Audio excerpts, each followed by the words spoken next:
Olá, estamos no episódio 54 do podcast Conversando Direito. Meu nome é Fabiana Barcelos Gomes e eu sou a criadora de conteúdo. O tema de hoje é conflitos pela guarda dos filhos, convivência familiar e alienação parental. E hoje eu conto com a presença do meu sócio José Gomes, que vai provocar aqui a abordagem de alguns temas. Olá, Fabiana. Mais uma vez é uma grande satisfação estar aqui, né, contribuindo com esse trabalho aqui, que eu acho que é um trabalho importante de trazer informação. Às vezes a gente pensa que isso aí é tranquilo, mas tem alguns detalhezinhos, algumas coisas do dia a dia no trabalho nosso, no escritório, que vale a pena compartilhar, né?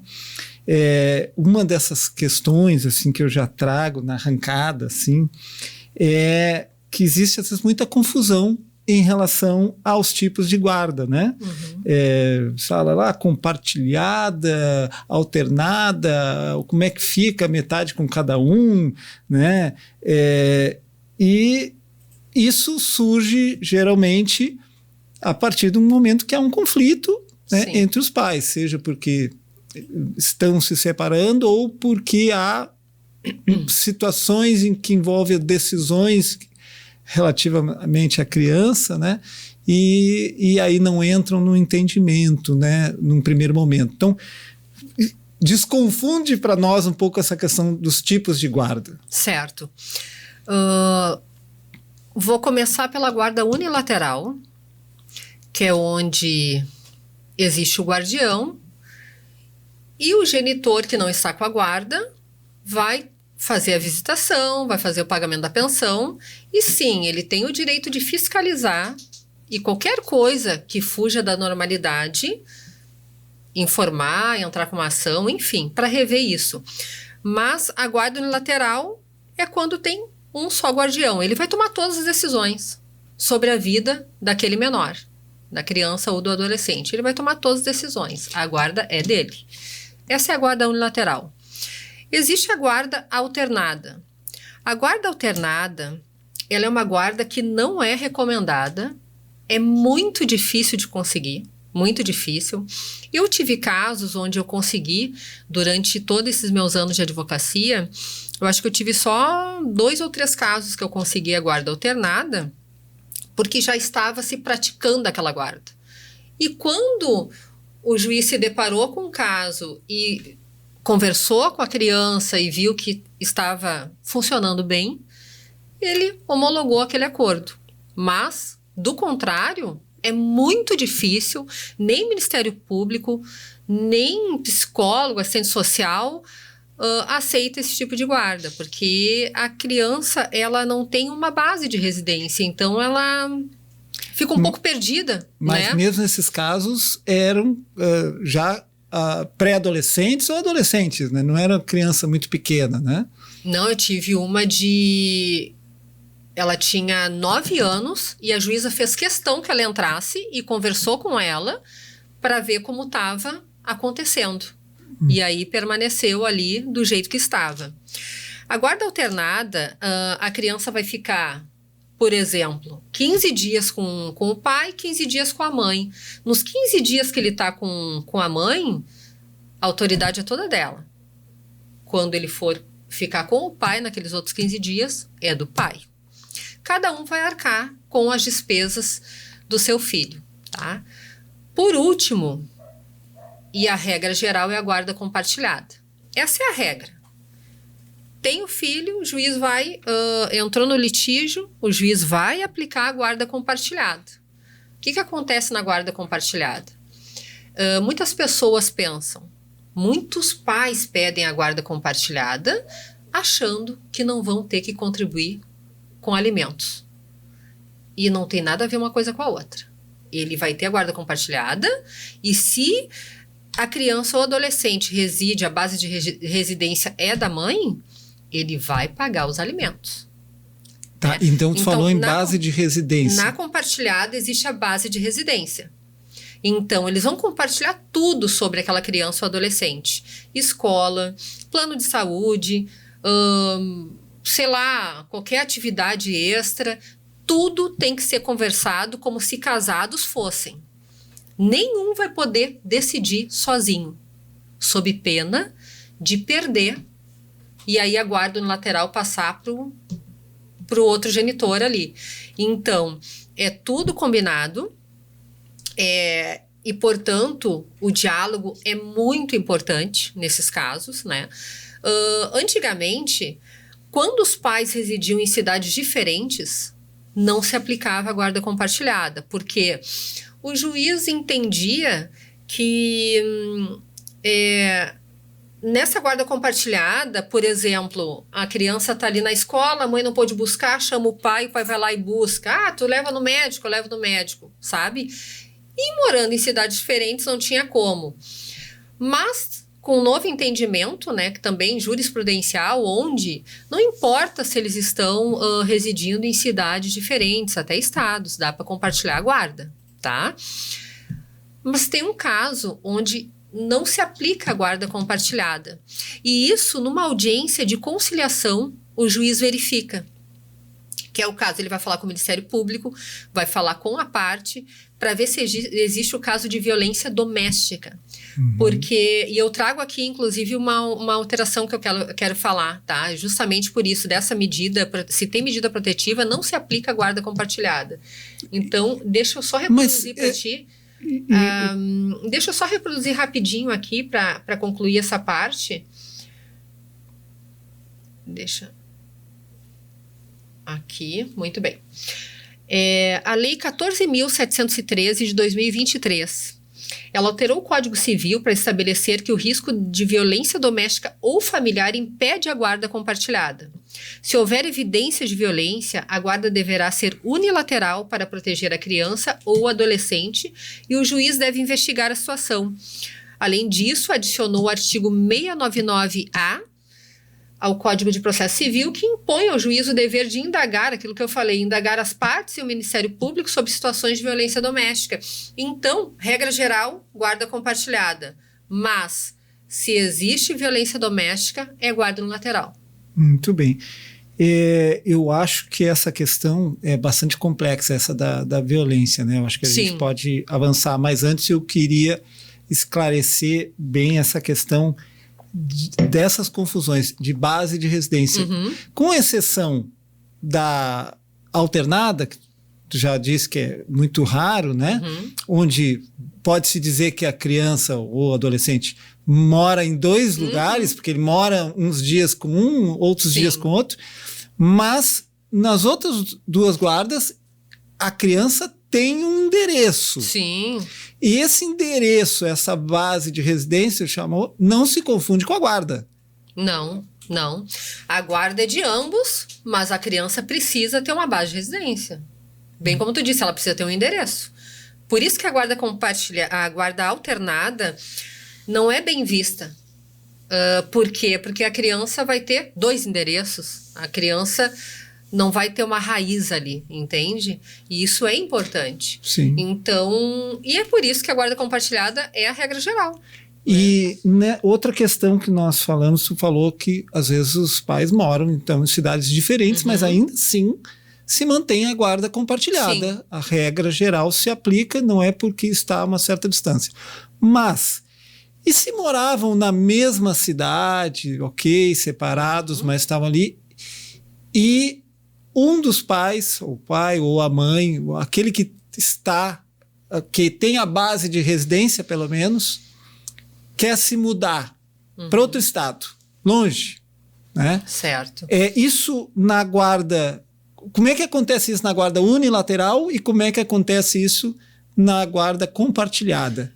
Na unilateral, ela simplesmente vai pegar e vai se mudar, vai com certeza informar o genitor, né? Ou a genitora, depende de quem está à guarda, e vai conseguir. Agora, na compartilhada, aí tem que ter um diálogo, ver se vai ser viável para a outra parte conseguir realizar as visitas. Por quê? Porque isso tem que ser decidido pelos dois.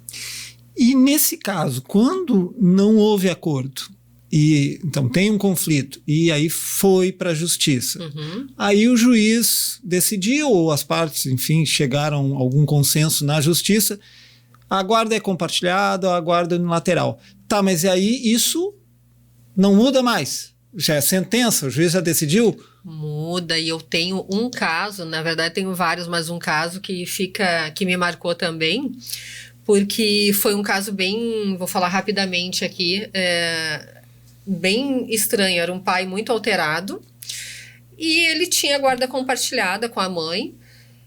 Nós entramos com a ação pedindo guarda unilateral. Por quê? Porque ele não respeitava nada que a mãe falava, nada prestava, era tudo conforme ele queria, o psicólogo que ele queria, era o dia da escolinha de futebol que ele queria. E nós entramos então com a ação, e durante a audiência a juíza não havia deferido a questão da guarda compartilhada, da guarda unilateral provisória, né? Mantém-se a compartilhada e vamos seguir o prosseguimento, tem instrução e tudo mais. Era uma audiência inicial de conciliação.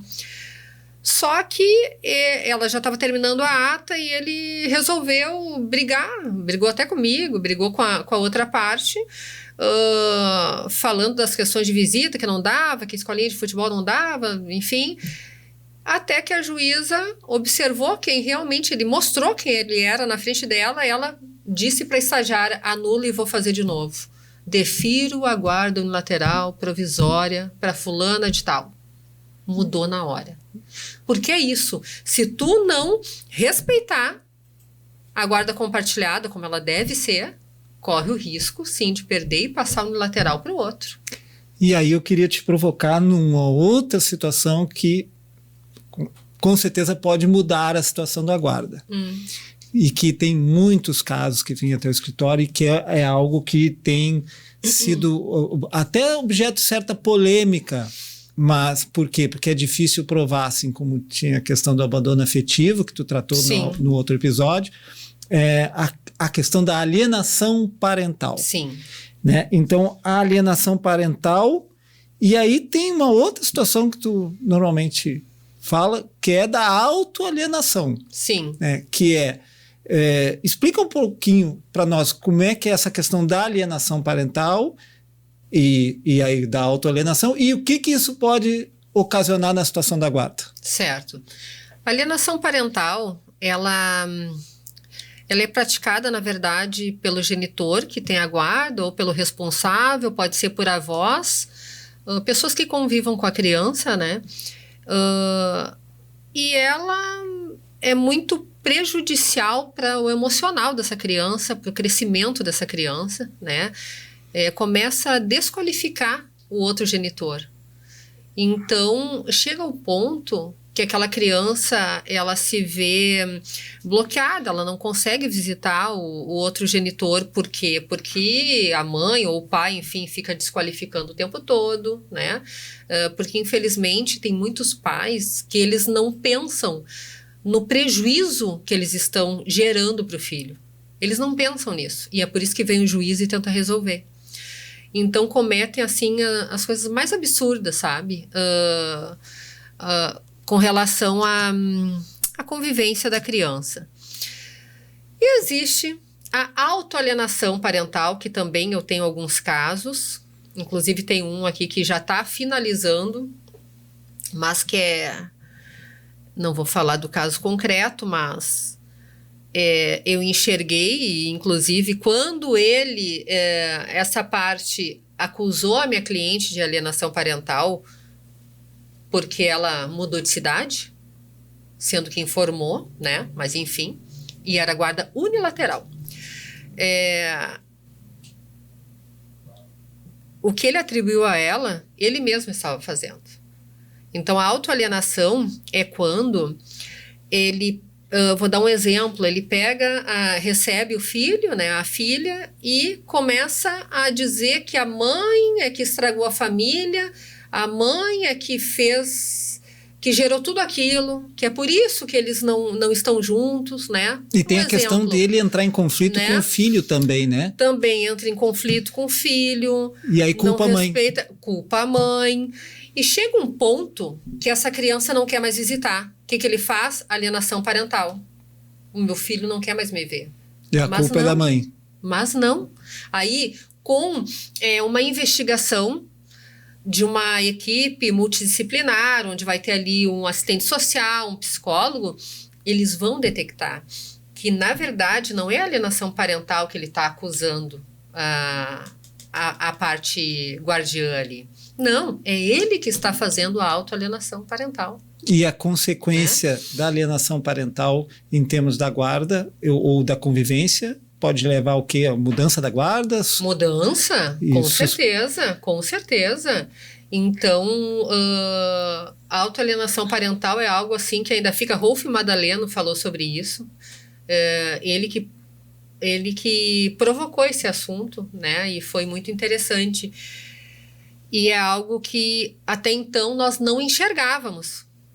E depois do livro que ele escreveu, a gente começou a enxergar exatamente os casos onde efetivamente existem autoalienação parental. Muito bem. Bom, sobre guarda, sobre visitas e sobre os conflitos, tem vários episódios. Vários podcast, episódios. Né? Inclusive, eu queria destacar algo aqui, antes de nós acabarmos, né? Muitos genitores confundem pensão com direito de visita.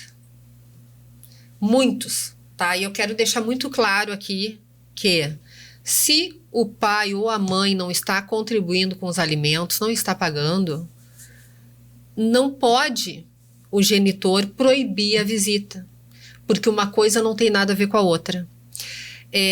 Está devendo alimentos, ok, executa na justiça, sob pena inclusive de prisão, mas mantém a visitação. Por quê? Porque é um direito do menor, é um direito da criança, do adolescente, é para o desenvolvimento mental dessa criança. Então é muito importante a convivência com aquele que não é o guardião, né? Então, só para esclarecer, porque as pessoas acham que existe essa relação e não, essa relação não existe. Então, mais uma vez, é muito bom tocar nesses temas. A gente sabe que não esgota, né? Tem muitas dúvidas que vão surgindo, então por isso que tem vários episódios que se resgata novamente, e vamos falar certamente de novo disso. Muito obrigado mais uma vez. Eu que agradeço. Então, agradeço também a audiência de todos, né? E aguardo vocês no próximo podcast. Não esqueçam de seguir na rede social, no Instagram, @conversando, _direito, e também no YouTube, seguir o sininho ali e seguir a nossa página para ser notificado dos próximos episódios, que também estarão no Spotify.